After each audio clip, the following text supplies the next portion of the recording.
Hello everybody, welcome back to Brain Pulp TV, and we are back in Magic Arena, but we're doing something special in Magic Arena this time. I am on with another creator, a wonderful person, Matt from TOTALmtg. Matt, are you there? I am here. Hello everyone at Brain Pulp TV, and hello to you as well. And thank you very much for agreeing to do this collaboration. This is the first time we've done something like this, so... I know, we've been meaning to do it for so long. But, yeah, we've messaged all mine, back totally. and forth for years. Yeah, we have, yeah. So this is a dream come true, because I've been wanting to do something with you for quite a while, so... Oh, that's good, man. It's good. So what we're going to be doing is the new Challenger decks are coming out at the beginning of April, and we have built them both on Magic Arena for ourselves, and we're going to be having sort of a little mini tournament. So today, which deck are you playing today? Yeah, I'm going to be playing Allied Fires, just make sure I get the name right. So it's like a Jesky Fires of Invention deck. It is. Allied Fires is my deck of choice today. And as well, too, for all of these decks, Matt has done videos on his channel sort of giving a breakdown and overview of each of these decks that is also accompanied by gameplay. So if you're not sure about what any of these decks are, be sure to check out his channel, check out those videos. They're all great, and they all go through the deck from top to bottom. So we're not going to be doing that in these videos. Instead, we're just basically going to be jumping into the gameplay. I'm going to be doing or playing the Final Adventure deck, which is the Golgari deck. Now, two things to note before we begin. One, Matt is, in general, a better Magic player than I am. Oh, no way. And Matt has more experience with these decks. Sorry, what was that? You know my videos. You know I punt quite a lot. So. but Matt also has sort of a good handle, a good understanding of these decks. So let's be gentle when you judge my gameplay on this. And then we are going to be doing another match, which is actually going to be up right now. We're releasing these at the same time. And you're going to see Matt's perspective of the other match that we're going to be doing, which will be Matt playing Flash of Ferocity and me playing Cavalcade Charge. Is that correct? Yes, the mono red Steam deck. That's okay. What it is. Now, I think there's only been one other time where I've actually done a challenge on Magic Arena. So there might be an edit here where we just sort of jump right to the video, because it's probably going to be a lot of fumbling around and me trying to get connected with Matt on Magic Arena. But Matt, are you ready to go? I am ready to go. Okay, so here we go. So, yeah, this looks like a keep. I won't be able to play this on turn 1, but I will be able to have 2 different color sources. And I'll be able to get Midnight Reaper out on 3, hopefully. So, okay. So, yeah, full disclosure, we did a practice match because the initial match I set up, I didn't set as a best of 3. So after the first match, in which Matt shellacked me, it just went back to the regular screen. So this time it's set up for best of 3, so we don't have to worry about that happening again. Okay, so Forest, and obviously not going to do fine, so we'll bring out Knight, the Ebon Blue. Now Knight, it's 2 and 1 black. It gets +3/+3 and Death Touch at the end of turn. At the beginning of your end step, if a player lost 4 more life this turn, put a +1/+1 counter on the Knight. I think I'm just going to go ahead and swing in and bring out a Midnight Reaper. I think that would be the best way of doing it.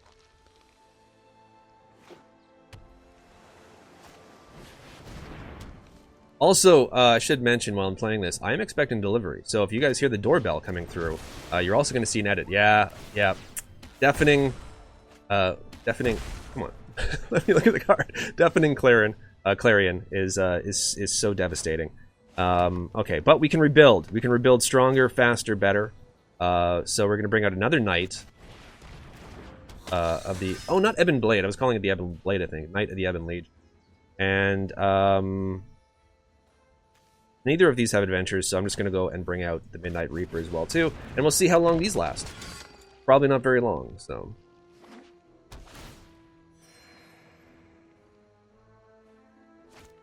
This coming out is going to allow him to cheat out so much stuff. Yeah, not great. Not great, but not the worst. Still some land off from being able to do Finality. Now, these have... which neither of the... Yeah, so... Vraska isn't going to work, because destroy target non-land permanent with converted mana cost 3 or less. That's not going to work there. I'm going to bring out a Jungle Hollow. It's going to allow me to gain 1 life. I can't Finality it. I can Finality next turn, which is going to be great. Granted, these are only going to be 4/4 dragons on his turn, but... yeah, I think here... I could swing in, and this is going to get +3/+3, so it is going to be a 4/2. Or sorry, a 4/2. It's going to be a... do math it. It's going to be a 4/5.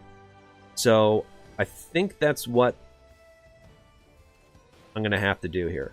I'm going to swing in with this. I'm going to swing in on Sarkhan. This is going to almost guarantee that he's going to block.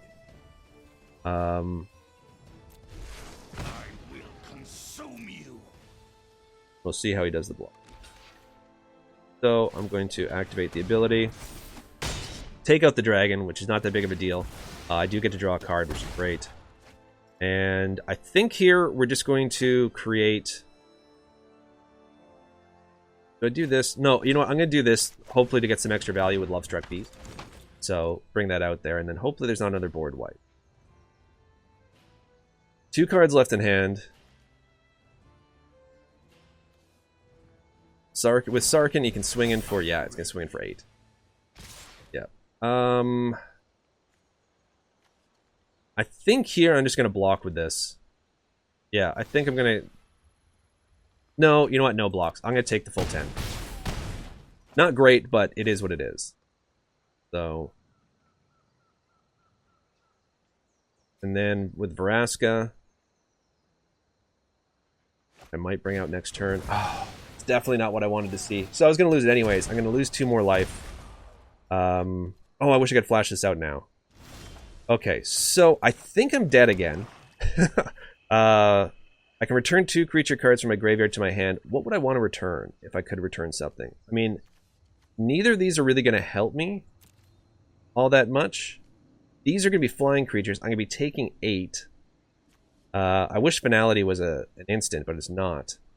And neither of these... yeah, both of those have mana cost of 3 more, so... sacrifice another permanent if I do gain 1 life and draw a card. I can't even think of anything that would help even if I were able to draw a card.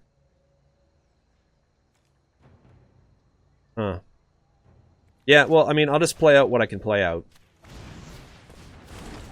And then Lovestruck Beast will leave me enough for Blacklands Paragon, but he's just going to be able to fly over. So I can't imagine him not flying in. It'd be ridiculous. Yep, that's going to happen. And I'll just flash this out just to show that I had it. And then he swings in for 8.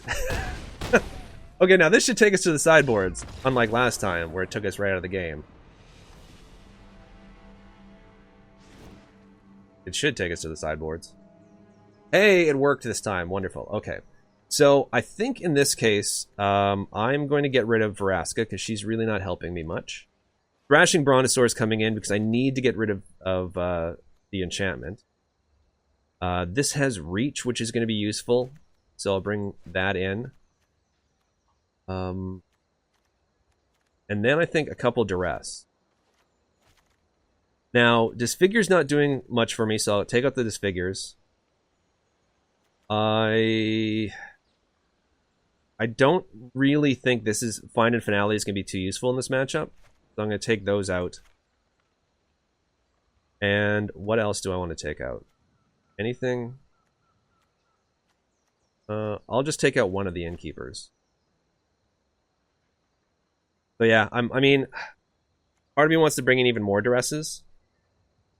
And then maybe take out one of the Order of Midnight. Yeah, you know what? In fact, I'm going to bring out another Duress. Take out another Order of Midnight. Even though they do have flying. But they can't block. So yeah, you know what? I'm going to take out both of those. 2 of those and bring in just a full stack of Duress. Okay, so here we go. Time to see if these changes will work or if I'm going to get absolutely trounced again. So, here we go. Okay, I will definitely play first. This is not the greatest. I mean, Fabled Passage will get me the forest I need. I don't have any adventure cards. Actually, you know what? I think I'm going to mulligan this. Okay, this I can keep. This I can keep, and as well too, it seems weird. I'm going to get rid of one of the swamps, but I'm going to keep the the Brontodon. Sorry, not Bront. So hopefully this is going to be a little bit better for him. There's no point even bringing that out right now. So I'm just going to end the turn. Okay, so they're going to gain a life. Matt is going to gain a life, and next turn. Great thing about this adventure as well too is it is instant speed, so I can do it. All right, so now I have enough for the Brontodon should that enchantment hit the board, and I can almost expect it will. So at least I have something. And as well too, I'll be able to actually get this out and have 1 mana up to immediately be able to sacrifice it. So I'm going to play a temple.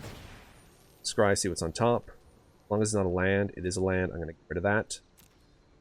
And I'm just going to swing in. To get him down to 19 after doing 3 damage. So, off to a very strong start. Okay, Omen of the Sea. Yep. Scry and draw. And, end turn, so I'm just going to go ahead and do this. This allows me to be able to cast it for 1 next turn as a creature, which is useful. Smitten Swordmaster. I can actually get a lot of value off these Swordmasters. I really wish I had the Clover out. But, I think he's debating whether to get rid of this right now. Okay, no. He's Saheeli. That's fine. Of course, I have the Brontodon on his backup, and he hasn't played that enchantment yet. So, you know what? I'm, weirdly enough, going to be taking out... Yeah, I'm going to be taking out that. That way, if he does use the -2, it's going to kill her. So, and I think that could be useful. I think he's waiting for me to play out more creatures before he does a board wipe. But if I bring this out as well, too, this is going to get me some extra value off the Reaper. So I'm just going to end the turn here. I'm not going to play anything else. Because I'm not interested in using the Brontodon on his Omen of the Sea. So I really need to wait for Deafening Clarion, which... yeah, it was going to happen, so I do get to draw a couple cards off of that. Okay, so now what we're going to do is we're going to play the Forest. And we're going to start just playing out a bunch of extra stuff. The Knight. We're going to get the Lovestruck Beasts, humans out there. And let's get the Lovestruck Beast as well, too. This is really forcing him to try to do another board wipe. So, if he has it, that's fine. Because essentially wiping out the human or any of my 1/1 creatures wipes out the Lovestruck Beast anyways. It's a time wipe. So that is unfortunate. Now, the other thing is his ability, whenever you cast a non-creature spell to create a 1/1 servo, everything he's been doing has been wiping that out again. So, I'm going to do this. That's not a knight. I'm just going to go ahead and play Smitten Swordmaster. Be able to draw a card. We're drawing into land. I'll just play that land anyways. And then next, an end turn. I don't want to play out much else because I'm just fully expecting another board wipe here. I have been able to keep a decent stock of cards in my hand the entire time, so that's been very good for me. So...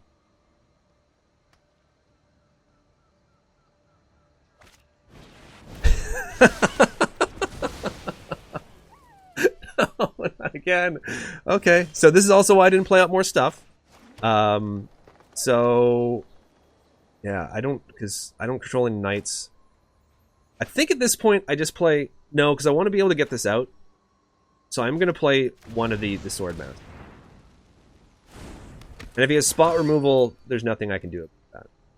Again, I'm not going to be using the Brontodon. I'm not bringing out the Brontodon because I don't want to be using it on the Omen of the Seas. I don't want it to get killed before his enchantment, important enchantment, hits the battlefield. Now, granted, I don't think this deck has much in the way of counterspells or any counterspell. Okay, so Sarkhan sucks. For me, this is exactly what I was hoping not to see. Okay, yeah. So Saheeli becomes a dragon, which sucks. And Fabled Passage is not what you want to see here. I'm gonna do this. I need to get these on the board at this point because I need creatures that can attack. And then I'm going to swing in. I'm going to swing in Saheeli, which he's going to block no matter what, I'm pretty sure. Listen to them roar. Yeah, there's no reason why he wouldn't block that. At this point as well, too, I mean, I may just want to bring out the Brontodon. I don't want to, because I was really waiting for the enchantment to come out, but, like, Clarion does 3 damage to each creature, so it would survive that. It's not going to survive a time wipe, though. But I need this on the board because I need to be able to swing in and start attacking his planeswalkers. So hopefully he's not able to kill the Thrashing Brontodon.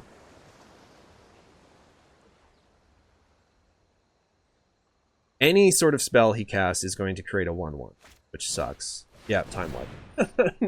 Oh, okay. Well, yeah. So that's going to do that, and it's going to resolve. Oh my goodness.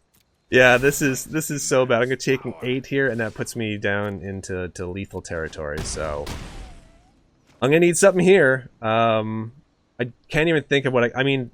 Find Infinality might help. Destroy target creature or planeswalker. I lose 2 life. So I mean, I have to do this. I have no choice. I mean, this would have been great a little while ago, but I can also then play it out. So I'm in a little better shape. The only thing that can really wreck me here is if he has another Sarkhan in hand. He's gone through a lot of his board wipes. I'm hoping most of his removal is gone. I wasn't seeing these are just every cast a play. Fuck you. No, he's got the other Sarkhan. No, no, that's definitely not what I wanted to see. Okay, so a lot is hinging on what I draw next. I'm gonna do this right now and activate this ability. I just want to get a land out of there. So that's going to increase my chances of drawing an actual useful card. So yeah, I'm gonna. Okay, so this is fine. Lovestruck Beast is not what I want to see. I mean, this has lifelink. Swinging for attack there. Come on.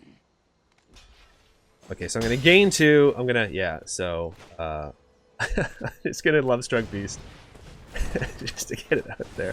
I'm gonna give him a good game.